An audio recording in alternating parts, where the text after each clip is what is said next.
नमस्कार, मैं छत्तीसगढ़ अखबार के यूट्यूब चैनल इंडिया आजकल के स्टूडियो से सुनील कुमार। आपको शायद फ्रेम में थोड़ा सा टेबल भी दिख रहा होगा। बैठा हुआ हूं मैं एक मेहमान के साथ में। मेहमान से परिचय अभी कराता हूं। पहले मुद्दे की बात करूं।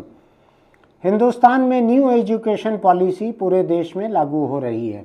कुछ एक राज्य ऐसे हैं, केरल है, पश्चिम बंगाल है, शायद तमिलनाडु है। कुछ राज्यों ने इसका विरोध किया है, लागू नहीं किया है, ज्यों का त्यों या इसके कुछ हिस्सों को लागू नहीं किया है। केंद्र सरकार के हाथ में एक बहुत बड़ा चाबुक है कि जो उसकी नीतियों को लागू नहीं कर रहे हैं। जैसे पीएम श्री नाम से जो स्कूलें बननी है, कुछ राज्यों की आपत्ति है। उन्होंने कहा कि हम पीएम के नाम का क्यों करेंगे, राज्य का भी पैसा इसमें लग रहा है। तो केंद्र सरकार ने उन राज्यों का सर्व शिक्षा अभियान का पैसा रोक दिया है, जिसमें कम से कम 2 राज्य मुझको याद हैं, तमिलनाडु, एक बंगाल, और भी कुछ राज्य हैं शायद। ये एक टकराव चल रहा है। भारत एक संघीय गणराज्य है, आप जानते हैं। केंद्र राज्य के संबंध बहुत ही जटिल हैं। ऐसे संबंधों के भीतर केंद्र कई बार अपनी मर्जी की चीज़ों को, अपने नाम को राज्यों पे लादना चाहती है। अभी तो हिंदुस्तान में अधिकांश चीज़ें जो हैं पीएम के नाम से चल रही हैं। पीएम केयर्स फंड, जो पहले एक प्रधानमंत्री राहत कोष एक रहता था जिसमें तमाम किस्म की चीज़ें आती थी, अभी अलग बन गया है पीएम केयर्स फंड, उससे अलग बन गया है ये। इसका एक अलग विवाद चल रहा है, लेकिन मैं उसमें जाना नहीं चाहता हूँ अभी। ऐसे हालत में देश में एक नई एजुकेशन पॉलिसी, नई शिक्षा नीति लागू हुई है, जिससे बहुत बड़ा उतार चढ़ाव हुआ है। मेरे परिवार में भी कम से कम 2 शिक्षक तो हैं ही। मैं अपने आप को नहीं गिनता हूँ, लेकिन 2 लोग नौकरी पेशा शिक्षक हैं, तो मुझको इसकी कई चीज़ें सुनाई पड़ते रहती हैं घर पर। ऐसी हालत में आज हालत ये है कि बहुत सारे कॉलेजों में लोग दाखिला लेने जा नहीं रहे हैं। राष्ट्रीय शिक्षा नीति, नई शिक्षा नीति नाम की कोई चीज़ नहीं है, उसको राष्ट्रीय शिक्षा नीति कहा गया है। राष्ट्रीय शिक्षा नीति लागू हो रही है। छत्तीसगढ़ में चूँकि बीजेपी की सरकार है, जो कि देश में भी है, इसलिए यहाँ कोई टकराव का कोई सवाल नहीं है। यहाँ पर पूरे रफ्तार के साथ डबल इंजन लगाकर राष्ट्रीय शिक्षा नीति का डिब्बा दौड़ाया जा रहा है, चारों तरफ लागू हो रहा है। लेकिन बहुत सारे कॉलेजों में दाखिला नहीं हो रहा है। मैं थोड़ा सा हैरान हूँ। इस पर चर्चा के लिए मैंने आज आमंत्रित किया है राजीव गुप्ता को, जो कि छत्तीसगढ़ की जितनी प्राइवेट स्कूल हैं उनके मैनेजमेंट के एसोसिएशन के अध्यक्ष हैं राजीव गुप्ता। एक कॉलेज के संचालक भी हैं, गरियाबंद में एक कॉलेज चलता है। दूसरी तरफ ये कि जितने प्रोफेशनल कॉलेजेस हैं, जिनमें बीएड कॉलेज है, नर्सिंग कॉलेज है, ऐसे और बहुत सारे कॉलेज हैं, उन कॉलेजों के राजीव कोऑर्डिनेटर भी हैं। तो उनसे हम समझना चाहते हैं कि क्या हालत है ये नई शिक्षा नीति जो है, इसमें क्या हो रहा है, क्यों कॉलेजों में दाखिला कम हो रहा है। राजीव, आपका स्वागत है इस कार्यक्रम में। मैं ये समझना चाह रहा हूँ, आज कई जगह कॉलेज में, रविशंकर यूनिवर्सिटी ने दाखिले की आखिरी तारीख बढ़ा दी। जाहिर है कि दाखिले नहीं हो रहे होंगे, इसलिए तारीख आगे बढ़ानी पड़ी, वरना अब केवल कुलपति की अनुमति से दाखिले होने थे। बहुत सारे कॉलेजों से मुझको सुनाई पड़ रहा है कि लोग एडमिशन नहीं ले रहे हैं। आपका क्या तजुर्बा है कि किस तरह के कॉलेज में लोग जा रहे हैं, किस तरह के कॉलेज में बच्चे नहीं जा रहे हैं? कॉलेजों का जो प्रवेश होता है उसका सीधा संबंध, सबसे पहला जो संबंध रहता है वो रोजगार से रहता है। हाँ। इसका उदाहरण ऐसे समझिए कि प्रदेश छत्तीसगढ़ में शिक्षा की टीचर्स की पोस्ट लगातार निकल रही है। पिछली सरकार ने भी 10-15 हज़ार निकाली, इस सरकार ने भी 30-32 हज़ार टीचर्स की घोषणा की। 14,500 बीएड की सीटें हैं और करीब 7,500 डिप्लोमा एजुकेशन की सीटें हैं। दोनों की प्रवेश परीक्षा में रिकॉर्ड तोड़ 3-3 लाख विद्यार्थी बैठे हैं कि हमको प्रवेश मिल जाए। 3 लाख का मतलब ये हो गया कि 10-20 गुना। हाँ, एक सीट के लिए 20-25 लोगों में मुकाबला हो रहा है। इसका आप इसको समझिए, क्योंकि सरकारी रोजगार मिल रहा है, टीचर्स, प्राइवेट टीचर्स की भी बहुत वैकेंसी है, स्कूलों में स्कूल बढ़ रहे हैं, तो इस कारण उसमें प्रतिस्पर्धा इतनी ज़्यादा है, ये सिर्फ पानी। तो इसका आप समझ लीजिए, इसका संबंध आप सीधा सबसे पहले रोजगार से जोड़ें। दूसरा क्या होता है कि ऐसे सारे कोर्सेज जिसमें फीसें कम हो या सरकार उसको सपोर्ट करती हो, उनमें भी कॉलेजों में प्रवेश होता है। उदाहरण के लिए मैं फिर बीएड और डीएड का बताता हूँ। बीएड और डीएड में सरकारी कॉलेज नहीं है, अधिकांश प्राइवेट कॉलेज हैं, लेकिन उनकी फ़ीस जैसे बैचलर एजुकेशन की 30,000 है, डिप्लोमा एजुकेशन की 19,000 है, लेकिन उसमें छात्रवृत्ति मिल जाती है लगभग उसके आसपास, तो गरीब विद्यार्थी भी पढ़ लेता है। लेकिन बाकी प्रोफेशनल कोर्सेज के साथ ये स्थिति नहीं है, इसलिए सरकार बाकी में स्कॉलरशिप नहीं देती है, बहुत कम देती है। फिर उसका दूसरा उदाहरण ऐसे समझिए, नर्सिंग का। नर्सिंग में सिर्फ 8 कॉलेज हैं गवर्नमेंट और 140 हैं प्राइवेट। अच्छा। सरकारी कॉलेजों की जो फीस है वो मुश्किल से 3 या 4 हजार है साल की। प्राइवेट कॉलेज में वो फीस 60,000 है। 60,000 रुपए साल बनने की फीस, और उसका हॉस्टल अलग। और कितने साल का कोर्स है ये? 4 साल का। आपका कहना ये कि 4 साल तक लाख रुपया साल करीब करीब खर्च हो जाता है एक स्टूडेंट का। और उसके बाद क्या है कि जब आप उसको जॉब के लिए बच्चा तैयार होता है, विद्यार्थी तैयार होता है जॉब के लिए, मैं बच्चा इसलिए नहीं बोलूंगा कि पिछले 2 इंटरव्यू में आप बच्चा बोलने से टोक चुके हैं। बच्ची भी है ना भाई, ज्यादा नर्स तो ज्यादातर बच्चे रहती हैं। होता क्या है कि जब वो 4 साल बाद 1 लाख रुपए 4 लाख रुपए मोटा मोटा खर्चा करने के बाद जब वो जॉब की फील्ड में आता है तब उसको पता चलता है, हाँ आती है, विद्यार्थी आता है तो उसको पता चलता है कि मेरे को सिर्फ तनख्वाह जो मिलेगी 15,000 मिलेगी। तो उस कारण भी ऐसे प्रोफेशनल कोर्सेज जिसका आउटपुट पेरेंट्स को लगता है कि बहुत नहीं है, विद्यार्थी को लगता है बहुत नहीं है, जिसमें मेहनताना या तनख्वाह बहुत कम है, बहुत कम है, सरकार नौकरियां दे नहीं रही, बावजूद इसके कि सरकार के इंफ्रास्ट्रक्चर जो है मैन पावर से चलते हैं, इसी वर्कफोर्स से चलते हैं, इनके सारे संस्थान। राजीव, मेरी पूरी जिंदगी आपका जेंडर करेक्शन करने में निकल जाएगी। ये मैन पावर नहीं है, ह्यूमन पावर है। आप पढ़े लिखे व्यक्ति हो, पूरी पढ़ी लिखी दुनिया में अब मैन पावर को ह्यूमन पावर, चेयरमैन को चेयरपर्सन, थोड़ा आपको सीखना पड़ेगा। मैं फिर क्षमा मांगता हूँ। सरकार को पता है कि हमारे पास काम करने के लिए लोग नहीं हैं, लेकिन वो जानबूझ के अपने यहाँ रख नहीं रही है, वर्कफोर्स नहीं रख रही है। हो क्या रहा है कि इसका ना रिवर्स इफेक्ट सारी चीजों में पड़ रहा है।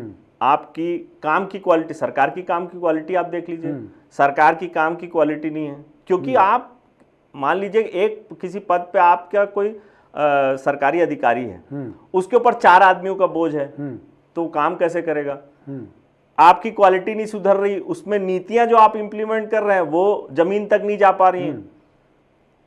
आप चूंकि सरकारी नौकरी नहीं दे रहे इसलिए कॉलेज में एडमिशन नहीं हो रही, चूंकि कॉलेज में एडमिशन नहीं हो रही इसलिए अधिकांश जनता जो है, आपको बड़ा इंटरेस्टिंग डाटा मैं इसमें बताता हूं, जो स्कूलों का एनरोलमेंट होता है उसको इन लोग ग्रॉस एनरोलमेंट रेशियो या जो नामांकन होता है, नामांकन की स्थिति बढ़ती हुई क्लासों में इतनी बुरी है कि आप अंदाज नहीं लगा सकते। जो 100 विद्यार्थी स्कूल शिक्षा में प्रवेश लेते हैं, उसमें सिर्फ 29 विद्यार्थी जो है वो हायर एजुकेशन में जा पा रहे हैं।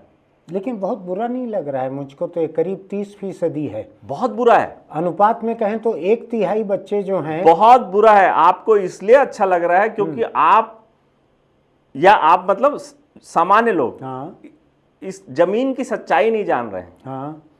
29% पूरे देश का एवरेज है, छत्तीसगढ़ का 18% है।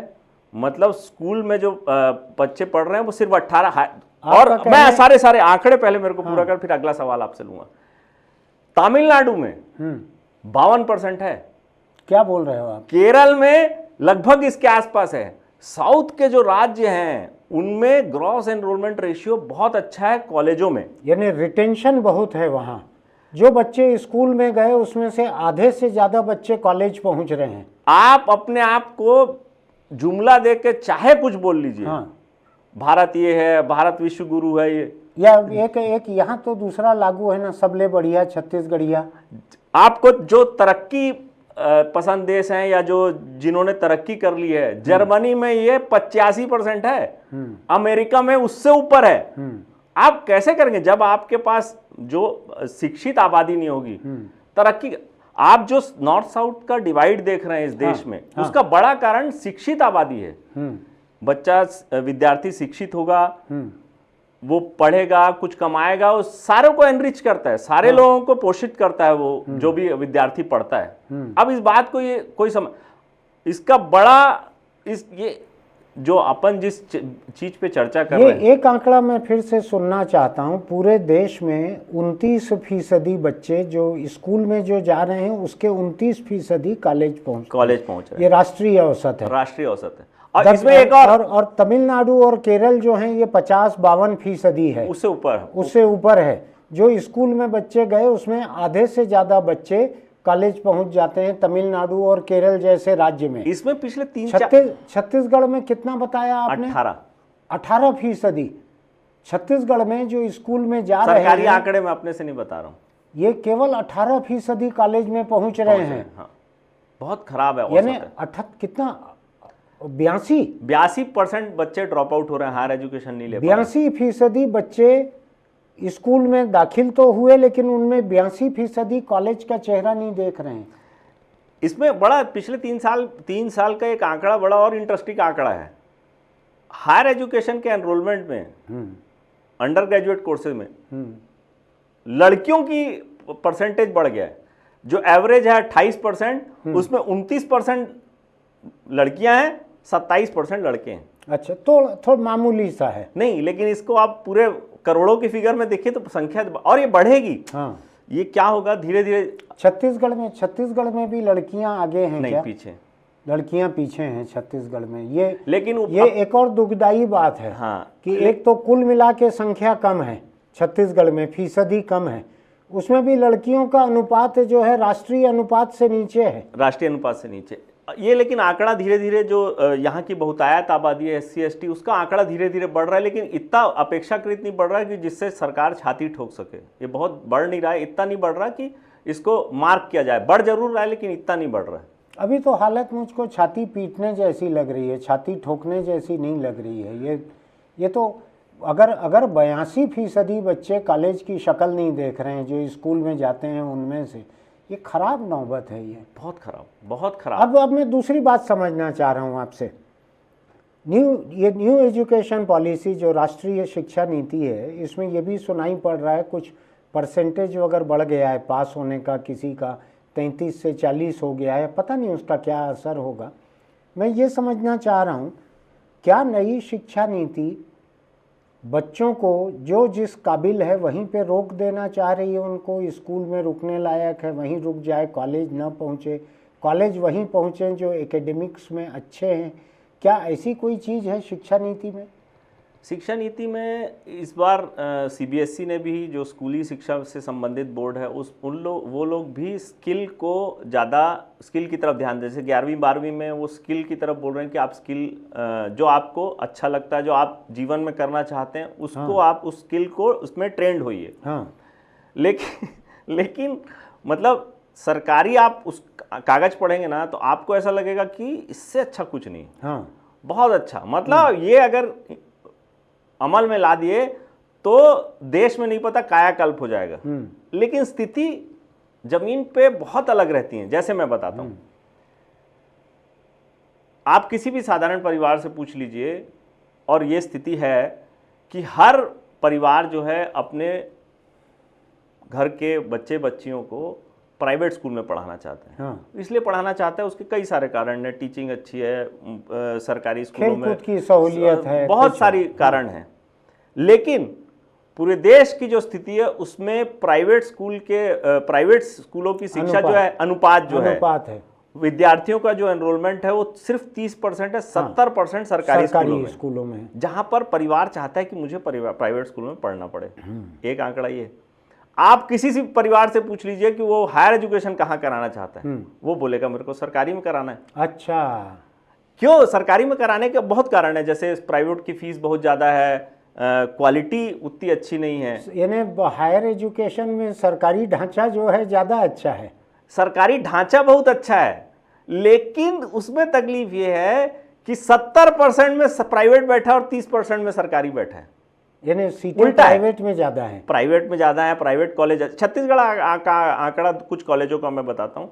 नर्सिंग में 8 प्राइवेट कॉलेज हैं, 140 आपने बताया। 108 गवर्नमेंट के, 140 प्राइवेट प्राइवेट है। बीएड में 3 सरकार के हैं और 140 प्राइवेट है। फार्मेसी में 2 हैं और 150 वो हैं। और लोग चाहते हैं सरकारी में दाखिला मिले क्योंकि फीस कम फीस है। बहुत ज्यादा है, फीस बहुत, प्राइवेट की फीस बहुत ज्यादा है। हाँ।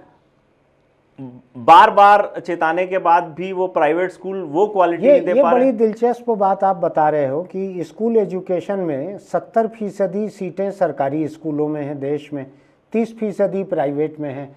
वहाँ पे लोग प्राइवेट में पढ़ाना चाहते हैं, चाहे जो भी वजह रहे। और जब कॉलेज में आती है, कॉलेज की बात आती है, तो यहाँ पर 70% सीटें प्राइवेट में हैं, 30% सरकार में है। और लोग जो प्राइवेट स्कूल में बच्चे पढ़ाते आए हैं वो यहाँ पे सरकारी कॉलेज में भेजना चाहते हैं। देखिए क्या है, आप शिक्षा को अगर गंभीरता से नहीं लेंगे, मैं कई सालों से शिक्षा को पढ़ रहा हूँ, लिखता हूँ, आपके पेपर में भी लिखता हूँ, अलग अलग जगह पे लिखता हूँ। अगर देश की स्थिति को सुधारना है सारे मायनों पे, सारे पैरामीटर्स पे, सहनशील हो जाए ये देश, तरक्की करे, तरक्की पसंद हो जाए, विकासशील हो जाए, हम सारे पैरामीटर पे फिट बैठ जाए, ह्यूमन इंडेक्स अच्छे हो जाएं, तो उसके लिए आपको बेसिक एजुकेशन से लेके कम से कम अंडर ग्रेजुएट तक आपको सिस्टम को ठीक करना पड़ेगा। मैं एक उदाहरण, क्या है आपके, चूंकि आप बोलने की स्वतंत्रता है आपके चैनल में, इसलिए मैं आपको फिर उदाहरण से समझाता हूँ। 2005 में यहाँ पर 3 यूनिवर्सिटियों की स्थापना हुई सरकारी। एक थी कुशाभाऊ ठाकरे, दूसरी थी स्वामी विवेकानंद टेक्निकल यूनिवर्सिटी, तीसरी थी आयुष विश्वविद्यालय। आयुष विश्वविद्यालय 1-2 साल आगे पीछे। इन सब के, कुशाभाऊ ठाकरे के, चूंकि आप पत्रकार हैं, वहां की स्थिति जानते हैं, आप उसकी कमेटी में भी रहे, मुश्किल से 500 बच्चे विद्यार्थी हैं वहां पर, वो भी कागज पर। और वहां का इंफ्रास्ट्रक्चर देख लीजिए, 52 एकड़ जमीन मिली है जिसका अहाता जितने में बना है, साफ करने के लिए लोग जिसकी बाउंड्री वॉल जितने में बनी है 52 एकड़ की यूनिवर्सिटी में। मैं तो वहाँ एग्जीक्यूटिव काउंसिल मेंबर था, तो मैं मजाक भी करता था, आप लोग तो 2400 फीट का प्लाट हर स्टूडेंट को दे सकते हो, इतनी जमीन है उनके अब पास। बाकी 2 यूनिवर्सिटी की स्थिति बताऊं, जो स्वामी विवेकानंद टेक्निकल यूनिवर्सिटी है और आयुष यूनिवर्सिटी, इनके भी लगभग इतने बड़े कैंपस होंगे। आज किसी विद्यार्थी से, रायपुर के विद्यार्थी से पूछो कि LLB करना है मान लीजिए, तो सबसे अच्छा कॉलेज कौन सा है, कहाँ पढ़ोगे? तो बोलेगा UTD में पढ़ूंगा, यूनिवर्सिटी के टीचिंग डिपार्टमेंट पढ़ूंगा, क्योंकि वो क्या होता है कि वहाँ सारे अधिकारी बैठ रहे हैं, उसके नजर में है, लाइब्रेरी अच्छी है, बहुत सारा इंफ्रास्ट्रक्चर है। और दूसरा क्या होता है कि टीचर है, कम्युनिटी में रहता है विद्यार्थी, तो सीखता है चीजों को। आप पूछोगे तो बोलेगा वो मैं UTD में पढ़ना चाहता हूँ। इन दोनों यूनिवर्सिटी के अंदर UTD है ही नहीं। आप क्या कर रहे हैं? आप सिर्फ वहां पर बच्चों का, विद्यार्थियों का एग्जाम ले रहे हैं और उनको रिजल्ट जारी कर रहे हैं। वो केवल एक प्रोसेसिंग सेंटर है, डेटा सेंटर है वो, कि एप्लीकेशन आया, उसकी फीस देख लो, उसके सर्टिफिकेट देख लो, ये करो, एग्जाम हुई, रिजल्ट बड़ी बड़ी गाड़ियों में अधिकारी घूम रहे हैं, कोई मतलब। आपने शिक्षा को बढ़ाने के लिए क्या किया? कुछ नहीं किया। आप उसका इंफ्रास्ट्रक्चर बढ़ा रहे हैं, वो यूजलेस है आपका इंफ्रास्ट्रक्चर। आप वहां अगर UTD बनाते, तो मैं बोलता हूं कोई एक कोर्स की बनाते, BSc नर्सिंग बनाते। मैं बड़ी दिलचस्प बात बताऊं, Kushabhau Thackeray university of journalism, executive council में मैंने जानकारी मांगी कि आप लोग जो हॉल बना रहे थे, यहाँ ऑडिटोरियम आधा बना हुआ रखा है, आगे पैसा नहीं है आपके पास में, कितनी कैपेसिटी का है? गांव में है ये यूनिवर्सिटी, शहर से 15 किलोमीटर दूर गांव में है, जंगल में है, वो आसपास जानवर ज़्यादा रहते हैं, इंसान कम रहते हैं उसके। वहाँ उन्होंने 700 सीट का ऑडिटोरियम बनाया है। 700 कुल विद्यार्थी नहीं है उनके यहाँ, जो विद्यार्थी अगर पूरे बैठ जाएं, पूरा स्टाफ बैठ जाए, तो भी 250 भैंस लगेगी उसको भरने में उनको। ये हालत है वहाँ का। और 7 करोड़ रुपए में ढांचा बना दिया, और कंक्रीट की कॉलम, दीवार, फर्श, छत। इसके बाद में आज तक यानी मुझको 2 साल पहले की जानकारी है, तब तक उसमें न सीट लग पाई, न इंटीरियर बन पाया, कुछ भी नहीं हो पाया, वो अधूरा बना हुआ ढांचा पड़ा था जंगल में। रायपुर शहर में 700 की कैपेसिटी के हॉल को भरने में आयोजक की जान निकल जाती है। और वहाँ पे जंगल में उन्होंने बना दिया, जहाँ पूरे के पूरे गांव के लोगों को इकट्ठा करें तो 700 लोग नहीं होंगे। और यूनिवर्सिटी का हाल ये था, पढ़ने पढ़ाने वाले लोगों का मुकदमेबाजी चल रही है, किसी की कोई पोस्ट खाली पड़ी हुई है, कोई वीसी को हटाने में लगे हैं, कोई एक दूसरे की मारपीट कर रहे हैं, कुछ कर रहे हैं, ये हाल था वहाँ का। मुझको नहीं मालूम, मैं उम्मीद करता हूँ मेरे वहाँ से एग्जीक्यूटिव काउंसिल का मेरा कार्यकाल खत्म होने के बाद बहुत सुधर गया होगा, मैं उम्मीद करता हूँ। मुझको उस यूनिवर्सिटी से शुरू होने से लेकर आज तक एक भी स्टूडेंट वहाँ का नहीं मिला जिसको वहाँ की डिग्री के आधार पर हम यहाँ पर काम दे सकें। अपने अखबार में एक भी नहीं मिला। हालत ये थी कि वहाँ से 2 बार 3 बार हमारे पास इंटर्नशिप के लिए लोगों को भेजा गया, 2 दिन 3 दिन मेरे साथ काम करके वो जो लौटे तो उसके बाद आज तक नहीं आए। खराब हालत है। यानी ये 500 लोगों के लिए अगर आपको यूनिवर्सिटी चलाना है तो जर्नलिज्म की यूनिवर्सिटी से बेहतर यहाँ के 2-3 कॉलेजों में जर्नलिज्म का डिपार्टमेंट चलता था, बहुत अच्छे, जो रविशंकर यूनिवर्सिटी के मातहत था, जिसमें एक ग्लोरीफाइड नाम नहीं था कि ये विश्वविद्यालय है। नाम उसका विश्वविद्यालय है, रायपुर के सबसे छोटे प्राइवेट कॉलेज से भी गया गुजरा है।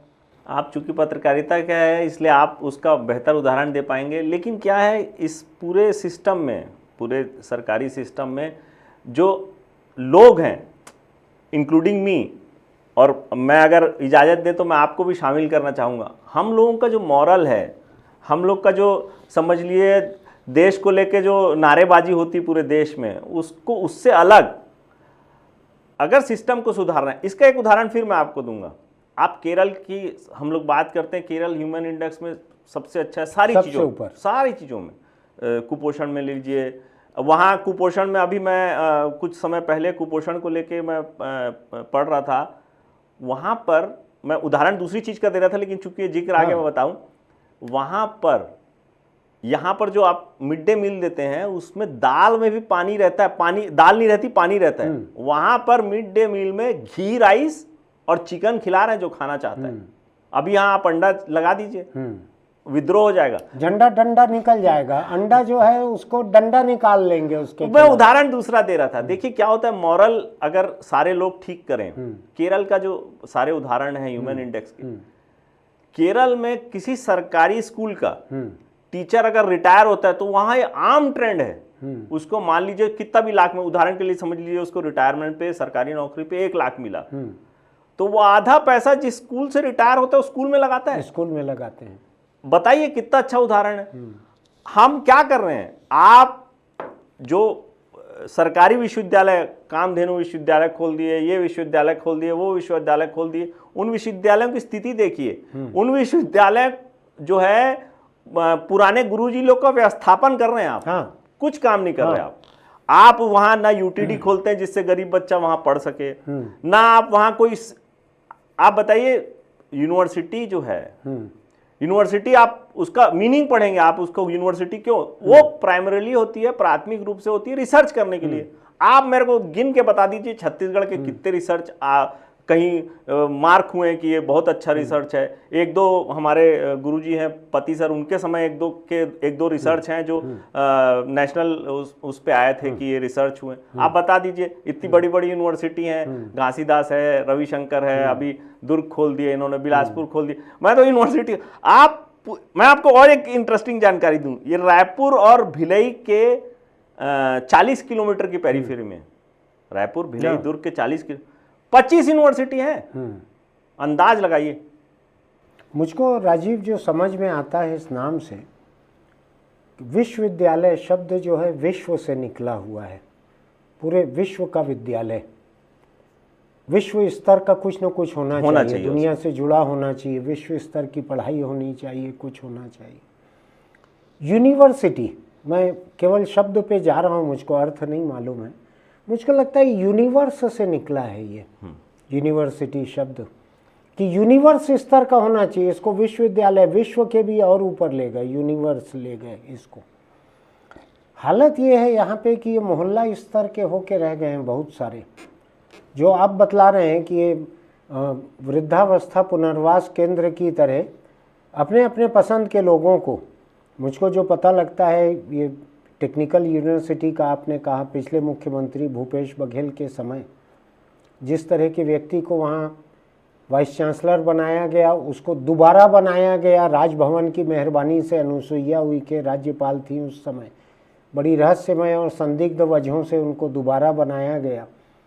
वहाँ के कर्मचारी, वहाँ के छात्र छात्राएं, सारे लोग आंदोलन कर रहे हैं उनके खिलाफ।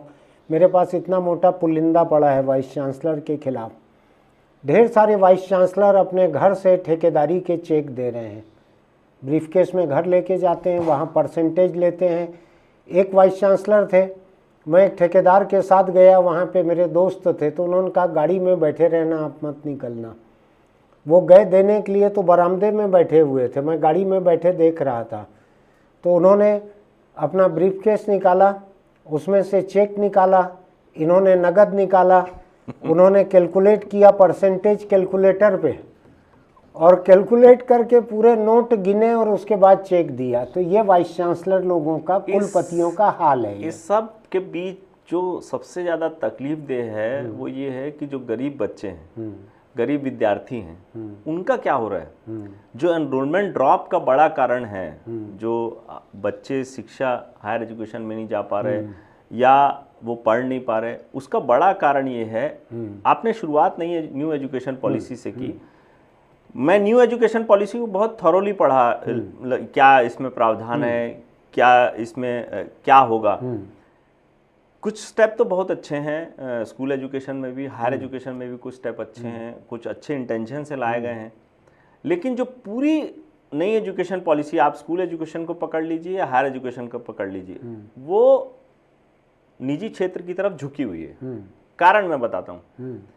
आप स्किल ट्रेनिंग को 11वीं की कक्षा से मैंडेटरी कर रहे हैं कि आप स्किल ट्रेनिंग करेंगे। अब आप मेरे को बताइए, किस सरकारी स्कूल में स्किल ट्रेनिंग के साधन है? किसी में नहीं है। हम तो म्यूनिसिपल स्कूल में मैं पढ़ा हुआ हूँ, वहाँ पे हमारे केमिस्ट्री लैब में केमिकल तो नहीं रहता था, टेस्ट ट्यूब भी नहीं रहता था कांच का। हम लोग 5-7 रुपया या 6.5 रुपया, पौने 7 रुपया महीने का देते थे लैब के लिए, लैब की फीस के लिए। सरकारी स्कूल था, म्यूनिसिपल का था। बहुत ख़राब हालत है सरकारी स्कूलों की। फिर आप हायर एजुकेशन में आ जाइए। हायर एजुकेशन में छत्तीसगढ़ को बने 24 साल हो गए। अगर मैं 2000 में बना, इस 24 साल में नियुक्तियां सिर्फ 4 बार हुई हैं कॉलेजों में शिक्षकों की। वहां टीचर नहीं है। आप टीचरों को एडहॉक में रख रहे हैं 25,000 30,000। आप टीचर नहीं, अतिथि व्याख्याता आप बोल रहे हैं। मैं दूसरी बात बताता हूँ। कॉलेजों में प्रिंसिपल की पोस्ट जो है वो सैकड़ों में खाली पड़ी हुई है, सैकड़ों में। छत्तीसगढ़ में एक, उन सब जगहों पे एडहॉक चार्ज दिया हुआ है, दूसरे लोगों को 2। तीसरी तरफ सैकड़ों प्रोफेसर ऐसे हैं जो पात्र हो चुके हैं प्रिंसिपल बनने के। 5 साल 10 साल 20 साल हो रहा है जिनको प्रोफेसर बने हुए, उनको अपॉइंट नहीं कर रही है सरकार प्रिंसिपल के रूप में। देखिए क्या है, ये जो अपॉइंटमेंट नहीं करने का, जो टीचर नहीं रखने का, प्रोफेसर नहीं रखने का जो दुष्परिणाम है वो ये है कि ये कॉलेज धीरे धीरे मरते जा रहे हैं। लेकिन मैं बहुत आशान्वित हूँ। मैं आज भी अधिकारियों के पास जब भी 1-to-1 इंटरेक्शन होता है, मैं उनको बोलता हूँ स्थिति अभी भी खराब नहीं, अभी भी विद्यार्थियों का भरोसा सरकारी सिस्टम से नहीं उठा है। आप अपॉइंटमेंट करिए, आप अपॉइंटमेंट करके ये सारे कॉलेज जीवित हो जाएंगे। इसमें तो अपॉइंटमेंट की भी जरूरत नहीं है, ये तो ऑलरेडी काम कर रहे हैं, प्रोफेसर बने हुए हैं। सीनियरिटी लिस्ट को देख के इनको प्रिंसिपल का चार्ज देना है केवल। इसमें से बहुत सारे लोग तो इंचार्ज बने हुए हैं, लेकिन सरकार इंचार्ज एडहॉक बनाए रखने में ज़्यादा भरोसा रखती है बजाय नियमित नियुक्ति के, बजाय नियमित पदस्थापना के। मेरा इसमें टेक ये है कि आप वहाँ टीचर रखिए। टीचर रखेंगे। आज भी मैं बताता हूँ, मेरे जहाँ मेरा कॉलेज है गरियाबंद में, वहाँ बीए की 300 सीट है, मेरे पास 60 सीट है सिर्फ। लेकिन वो 300 सीट भरती तब मेरे पास विद्यार्थी आते, जबकि हमने बहुत ज्यादा फीस 3-4 हजार रुपए सिर्फ बीए के लेते हैं। और ढांचा आपका बेहतर होगा सरकारी कॉलेज से। भरोसा जो है आज, भरोसा लोगों का सरकारी कॉलेज में। इसके बहुत सारे कारण हैं। सरकार अपने आप में एक स्थापित संस्था होती है, विद्यार्थी भरोसा करते हैं कि मेरे साथ यहाँ गलत नहीं होगा। ये अलग चीज है कि प्रोफेशनल कॉलेज सरकार नहीं खोल पा रही, उसके भी अलग अलग कारण हैं। देखिए क्या होता है कि कॉलेज खोलने से, स्कूल खोलने मतलब बिल्डिंग बना के वहां अपॉइंटमेंट करने से, बिल्डिंग बनाने तक तो सरकार पूरी इंटरेस्टेड रहती है, लेकिन उसके बाद जब अपॉइंटमेंट की बारी आती है, इस पूरे प्रक्रिया में जो सबसे ज्यादा नुकसान हो रहा है, मैं अपने बच्चों को पढ़ा लूंगा, मेरे पास पैसा है, कोई दिक्कत नहीं, लेकिन 80% आबादी वो 4 बार सोचती है अपने बच्चे का, विद्यार्थी का एडमिशन कराते हैं कि इसकी फीस कितनी है, मैं दे पाऊंगा कि नहीं। मान लो मैं पूरा सब करने के बाद दे दूंगा तो अपनी पैरों पे खड़ा हो पाएगा कि नहीं। एजुकेशन लोन अभी बजट में मैं पढ़ रहा था, 10 लाख का 20 लाख कर दिया, अब 10 लाख को ब्याज, 3% ब्याज सरकार देगी, ऐसा कुछ देख रहा था बजट में मैं। आप फ्री क्यों नहीं करते? आप तरक्की कैसे करेंगे? सड़क बनाना तरक्की नहीं है, बिल्डिंग बनाना तरक्की नहीं है, जब तक आपके पास मैन पावर, आपके रहवासी। हाँ, एक आंकड़ा आपको और बताता हूं, चूंकि आपका इंटरव्यू था, मैं लगातार इस पे कल रात को अध्ययन कर रहा था। 2021 से लेकर 2031 तक 1 करोड़ आबादी हर साल 2021 हर साल खड़े हो जाएगी रोजगार के लिए। हाँ। आपके पास रोजगार कहाँ है? आपने कोई ऐसा सिस्टम बनाया? आज पहली बैठक है, आज पेपरों में मैंने पढ़ा कि मनसुख मंडाविया जो है मंत्री हैं, उन्होंने सारे विभागों को कोऑर्डिनेट करके एक टीम बनाई है कि हर विभाग के एम्प्लॉयमेंट जनरेट कैसे होगा। 2012-13 की मैं एक बहुत छोटी सी एक घटना बताऊं। मैं पंजाब नेशनल बैंक में बैठा था, केंद्र सरकार की एक चिट्ठी आई, तो पढ़ के उन्होंने बताया मेरे को, मैनेजर ने, बोले सरकार ने एक सर्कुलर जारी किया है जिसमें कहा है कि आप उन लोगों को रोजगार दीजिए, उन लोगों को लोन दीजिए जहां ज्यादा व्यापार का सृजन हो सकता है। ये देखिए कि आप लोन दे रहे हैं तो वहां कितने लोगों का रोजगार ठीक बात है, एम्प्लॉयमेंट कितना होगा। आप लोगों को रोजगार नहीं देंगे तो इसके दूसरे साइड इफेक्ट, यहाँ बिल्कुल बहुत सारे साइड इफेक्ट हैं। जो आज लगातार हिंसा हो रही है, लूटपाट हो रही है, जो लॉ एंड ऑर्डर की स्थिति है, उसमें बेरोजगारी भी एक बड़ा कारण है। राजीव, अपन फिर लौटें जरा, छत्तीसगढ़ के बहुत से कॉलेजों में जो एडमिशन नहीं हो पा रहा है, तो आपका कहना है कि उन कोर्सेज में तो एडमिशन हो जा रहा है जहां से निकलने पर नौकरी की, रोजगार की उम्मीद है लोगों को, जहां पर ये उम्मीद नहीं है, जैसे बीए, बीकॉम, बीएससी जो मेरा तजुर्बा है, बीई इंजीनियरिंग के तो कॉलेज ही मेरे ख्याल से 80-90% बंद हो चुके हैं छत्तीसगढ़ में। लोग चौकीदारी का पैसा देना भारी पड़ रहा है इंजीनियरिंग कॉलेज की बिल्डिंग का लोगों को, मेरा तजुर्बा है ये। तो मैं ये समझना चाह रहा हूँ कि बीए, बीकॉम, बीएससी जो कि एक ग्रेजुएशन की डिग्री मिल जाती है, और ये कॉलेज चल रहे हैं, ये बंद नहीं हुए हैं, यहाँ से जो लोग निकलते हैं इनको नौकरी शायद नहीं मिलती होगी कहीं। तो क्या इन कॉलेजों में दाखिला इस वजह से कम हो रहा है कि लोग देख रहे हैं यहाँ 4 साल पढ़ के निकला है, 5 साल से धक्के खा रहा है, नौकरी मिली नहीं है, ये कोर्स करके क्या करूं? नौकरी ना मिलना, सस्ते कोर्स ना उपलब्ध होना, हाँ। इसके कारण एडमिशन कम है। आप देखिए बीए करने के बाद कोई जोमेटो में ड्राइवर का काम कर रहा है जो खाना छोड़ के आ रहा है, वो आप 12वीं पढ़ो चाहे आप ग्रेजुएशन पढ़ो। इसी पे आने वाला था, क्यों कॉलेज खुलना चाहिए, क्यों कॉलेज ज़्यादा होना चाहिए, क्यों ज़्यादा बच्चे पास होना चाहिए? मेरा एक बुनियादी सवाल है। आज जैसे 1 लाख बच्चे छत्तीसगढ़ में पास हो रहे हैं, आप इसको 50,000 कर दीजिए और 50,000 लोगों को कहिए जो नीचे के नंबरों वाले हैं कि आप काम ढूंढो, स्किल ढूंढो, 2 साल 3 साल आईटीआई में जाओ, पॉलिटेक्निक में जाओ, दूसरी स्किल ढूंढो, जोमेटो का काम करो, डिलीवरी करो, दूसरे तरह के हुनर ढूंढो। क्यों पढ़ना चाहिए? बीएससी, बीकॉम, बीए जैसे कोर्स से अगर कोई रोजी रोटी ना, आप ऐसा हुनर सीख रहे हो कि आप कोई वेल्डिंग की दुकान खोल लोगे या एसी रिपेयरिंग सेंटर खोल लोगे, ना आपको कोई नौकरी मिल रही है, उसके कारण ऐसे ग्रेजुएट को इनकी सीट क्यों बढ़ाना चाहिए, इनका कॉलेज क्यों बढ़ाना चाहिए? मेरी एक उत्सुकता ये है, जितनी सीटें हैं कॉलेजों की, इन कॉलेजों की सीटों को आधा क्यों ना कर दिया जाए, कॉलेज बंद कर दो। बहुत सारे लोगों को कहो कि 11वीं 12वीं के बाद जो है आप दूसरा काम सीखो, क्यों बीए बीकॉम बीएससी करोगे? इसमें आपकी जो उत्सुकता है उसमें मेरे जवाब 2 चरण के हैं। पहला ये कि 12वीं के बाद 18 साल में मुझे ऐसा लगता है कि कोई भी समाज में स्पेस बनाने जितना समझदार नहीं होता।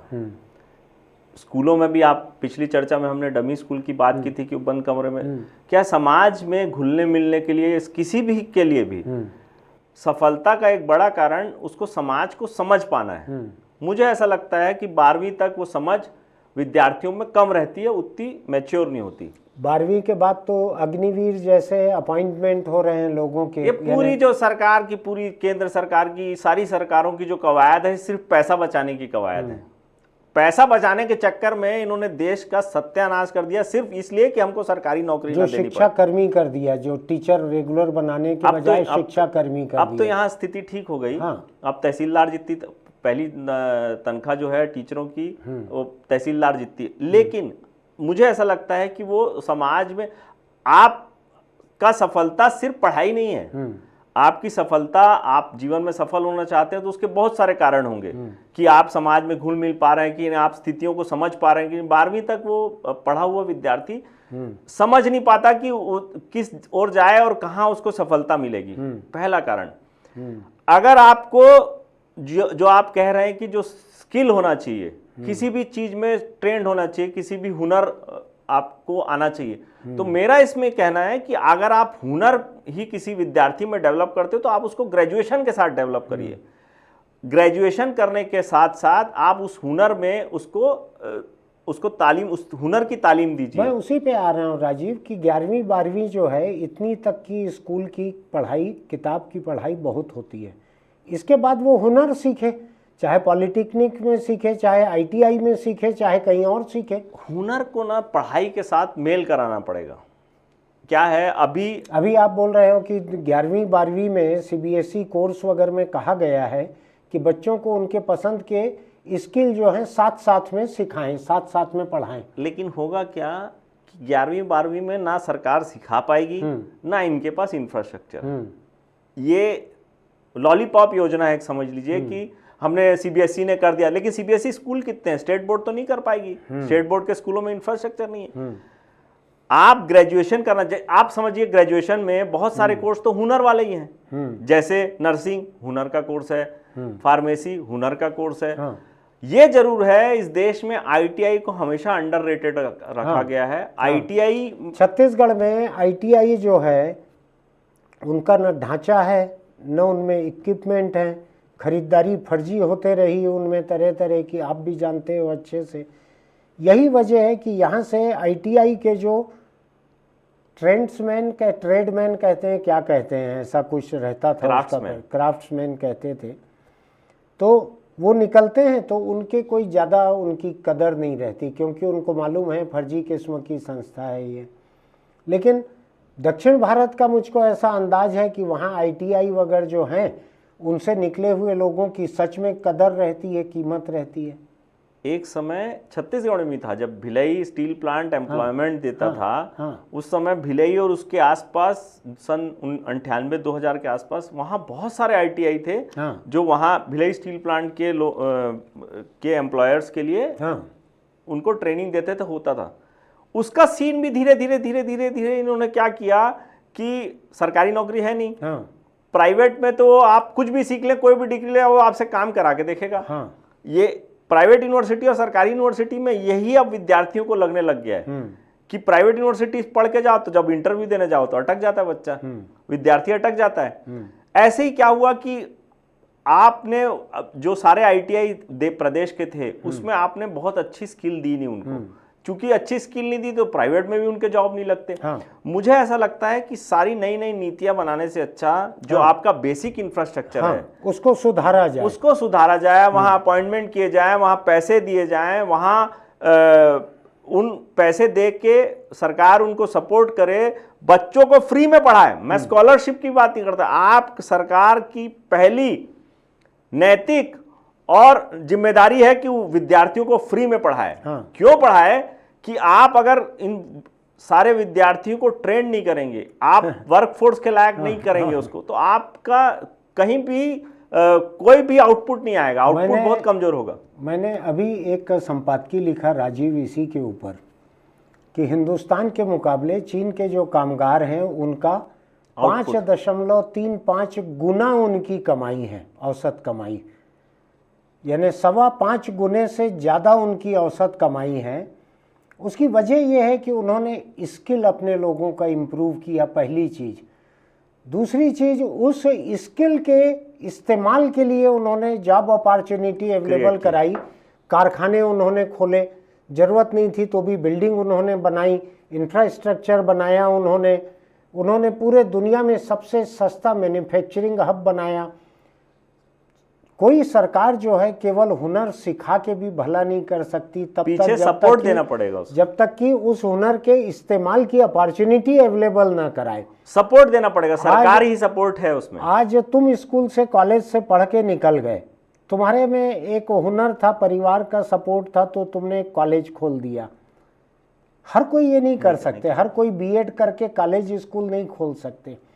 तो ये सरकार को एक ढांचा उपलब्ध कराना रहेगा जिसमें उसके पढ़े लिखे, हुनर सीखे हुए, ट्रेनिंग पाए हुए लोगों का इस्तेमाल हो। उसी से हमारे यहाँ हिंदुस्तान में उसी से उत्पादक फोर्स तैयार होगी। आज मैंने उदाहरण दिया, एप्पल ने अपना आईफोन बनाना शुरू किया हिंदुस्तान में। ब्रांड इसलिए ले रहा हूँ नाम मैं कि सबसे कामयाब ब्रांड में से एक है, क्वालिटी कॉन्शियस है। उसने तमिलनाडु और कर्नाटक इन 2 जगहों पे प्लांट लगाए। मेरा दावा है कि एप्पल या उसके मैन्युफैक्चरिंग पार्टनर जो हैं पूरी ज़िंदगी में कभी हिंदी स्पीकिंग नॉर्थ इंडिया में प्लांट नहीं लगा सकते।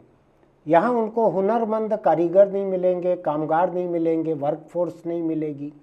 दक्षिण भारत उसने अंग्रेज़ी सिखाई, हुनर सिखाया, इंडस्ट्रियल ट्रेनिंग दी, ट्रेनिंग की क्वालिटी थी, एटमॉस्फियर है वहाँ काम का, तो वहाँ ये हो रहा है।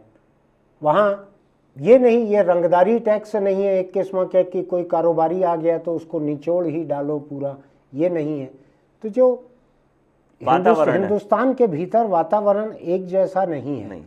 हिंदुस्तान के भीतर वातावरण जो है, जैसे यूरोप में किसी जगह घोर अशांति है और किसी जगह स्कैंडिनेवियन कंट्रीज जो हैं वो हैप्पीनेस इंडेक्स में दुनिया में सबसे ऊपर है। नॉर्वे दुनिया में सबसे ऊपर। भैया जो बात नहीं बता रहे हैं स्कैंडिनेवियन कंट्री के लिए, मैं आपको सारे दर्शकों को शेयर कर दूं। पढ़ाई के मामले में, पढ़ाई और प्राइमरी एजुकेशन, और बड़ी बात ये थोड़ी कड़वी है, वहाँ भगवान को नहीं मानते। भगवान को नहीं मानते। एथिस्ट जो हैं, नास्तिक जो हैं मेरे किस्म के, यानी वो लोग मेरे को ज़्यादा सुनते हैं, पढ़ते हैं। हिंदी का एडिटोरियल मेरा वो नॉर्वे में ट्रांसलेट करके पढ़ते हैं, इसलिए धीरे धीरे नास्तिक हुए हैं वो। तो मैं कुल मिलाकर भैया एक मिनट खत्म, भैया ये पूरा चर्चा को खत्म करें उससे पहले मैं सारे दर्शकों को, मैं और जो संपादक महोदय हैं, बार बार सरकारी इसलिए बोल रहे हैं, सरकार को विद्यार्थियों को सपोर्ट करना चाहिए, इसलिए बोल रहे हैं कि यहाँ की 80% आबादी गरीब है। अगर अमीर होते, पढ़ने लायक होते, खुद उनके माता पिता या परिवार उसको विद्यार्थियों को पैसा देता, तो शायद हम लोग की भाषा ये नहीं होती। 80 करोड़ आबादी को 5 किलो चावल देना पड़ रहा है तो उसका पेट भर रहा है। 5 साल के लिए योजना बढ़ाई गई है। इसका मतलब है देश में 80 करोड़ जनता को चावल जब तक बिना पेमेंट के न मिले तब तक वो पेट भर खा नहीं सकती। 140 करोड़ में 80 करोड़ जनता का ये हाल है।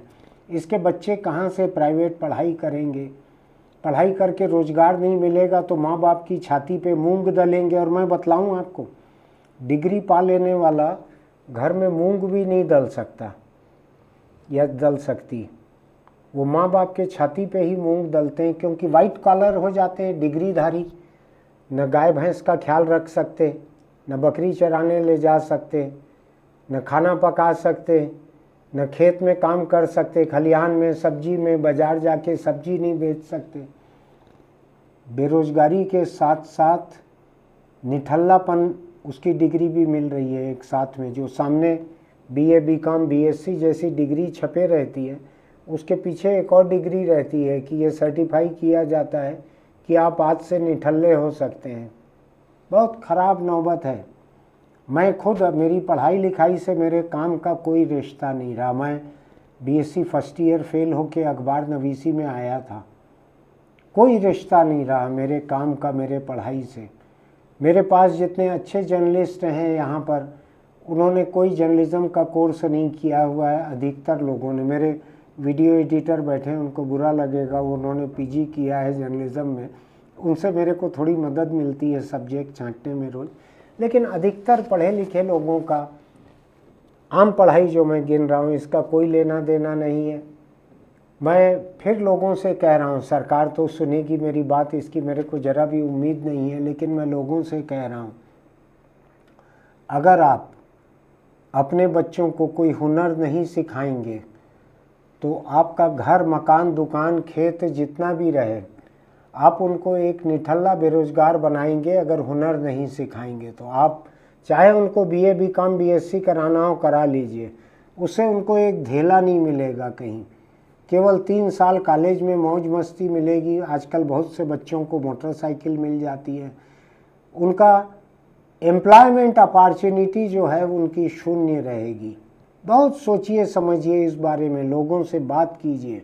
आपके आसपास बच्चे हैं अगर कोई स्कूल कॉलेज के, उनके माँ बाप से पूछिए, समझिए। आपके घर पे अगर कामगार हैं, आपके साथ में काम करते हैं, उनसे पूछिए और समझिए। बहुत आसान मत समझिए, आने वाला वक्त और बहुत बुरा होने वाला है। आप एक कल्पना कीजिए, कोरोना जैसा कोई एक और महामारी का दौर 2 और साल के लिए अर्थव्यवस्था को बर्बाद कर जाएगा। कहाँ पहुँचेंगे लोग? ये 2 साल में अर्थव्यवस्था चौपट कर दी थी कोरोना ने। ये ऐसे संक्रमण, ऐसे दोबारा कोई वायरस नहीं आएंगे, ऐसी कोई गारंटी नहीं है। ये आ सकते हैं किसी भी दिन। तो थोड़ा सोच के देखिएगा। आज जितना अच्छा माहौल है, चाहे एक बहुत बुरा हो, लेकिन मैं आपको कह सकता हूँ आने वाला वक्त इससे ज़्यादा बुरा हो सकता है।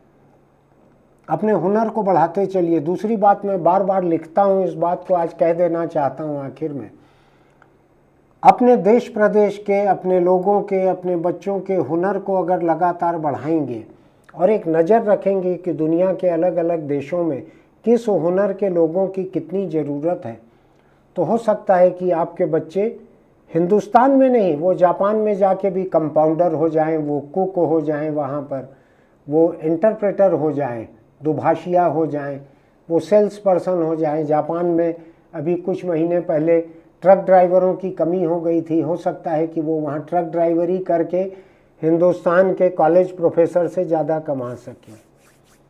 नौकरी पे भरोसा मत कीजिए। सरकार जिस रफ्तार से निजीकरण कर रही है, कोई नौकरियां रहने वाली नहीं है, सरकारी नौकरियां मिलने वाली नहीं है। वैसे भी एक सरकारी नौकरी के लिए 10, 20, 25, 50 लोग लगे रहेंगे।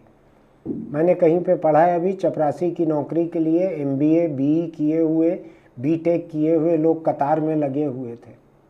क्या होगा ऐसे में? मैं आपको बतलाऊं, आज अगर आप MA इंग्लिश वालों को कहें कि प्राइमरी स्कूल में पढ़ाना है अंग्रेज़ी, तो वो उसके लिए तैयार हो जाएंगे। कोई वो केवल कॉलेज में पढ़ाने का सपना नहीं देख रहे। कोई नौकरियां नहीं है। आगे क्या पढ़ना है, कैसा वक्त रहेगा, इसके बारे में आपको सबको भी सोचना चाहिए। केवल सरकार के सोचने से और हमारे 2 लोगों के यहाँ बैठ के जुबानी जमा खर्च करने से कुछ नहीं होने वाला है। ये बातचीत अगर आपको अच्छी लगी होगी तो हमारे इस YouTube चैनल को सब्सक्राइब कीजिएगा, नोटिफिकेशन की बटन दबाइएगा, लाइक कीजिएगा, कमेंट बॉक्स में लिखिएगा इस पूरे बारे में, इस पूरे मामले में, मुद्दे पर, हमारी बातचीत पर आपका क्या कहना है। राजीव, बहुत बहुत आपका धन्यवाद समय निकाल कर आने के लिए। चलते चलते एक छोटी सी सलाह, राजीव और मैं दोनों चूँकि तंबाकू नहीं खाते हैं, सिगरेट बीड़ी नहीं पीते हैं, इसलिए थोड़ा नैतिक हक है बोलने का कि सिगरेट बीड़ी तंबाकू गुटखा जो खाते पीते हैं उसको छोड़ दीजिए। जितना आपको ये चीज़ें पसंद है उससे ज़्यादा कैंसर को आपके जैसे लोग पसंद हैं जो खाते पीते हैं, और कैंसर सिफारिश भेजता है ऊपर कि आके ले जाओ, एकदम रेडीमेड केस है। जितने समय तक डॉक्टर आपको ज़िंदा रख सकेंगे रखेंगे, बहुत बुरी ख़राब हालत में आप जाएंगे। मैं नहीं चाहता कि वैसा हो आपके परिवार के साथ, इसलिए तंबाकू को छोड़ दीजिए, वरना तंबाकू आपको छोड़ेगा नहीं। फिर मिलेंगे।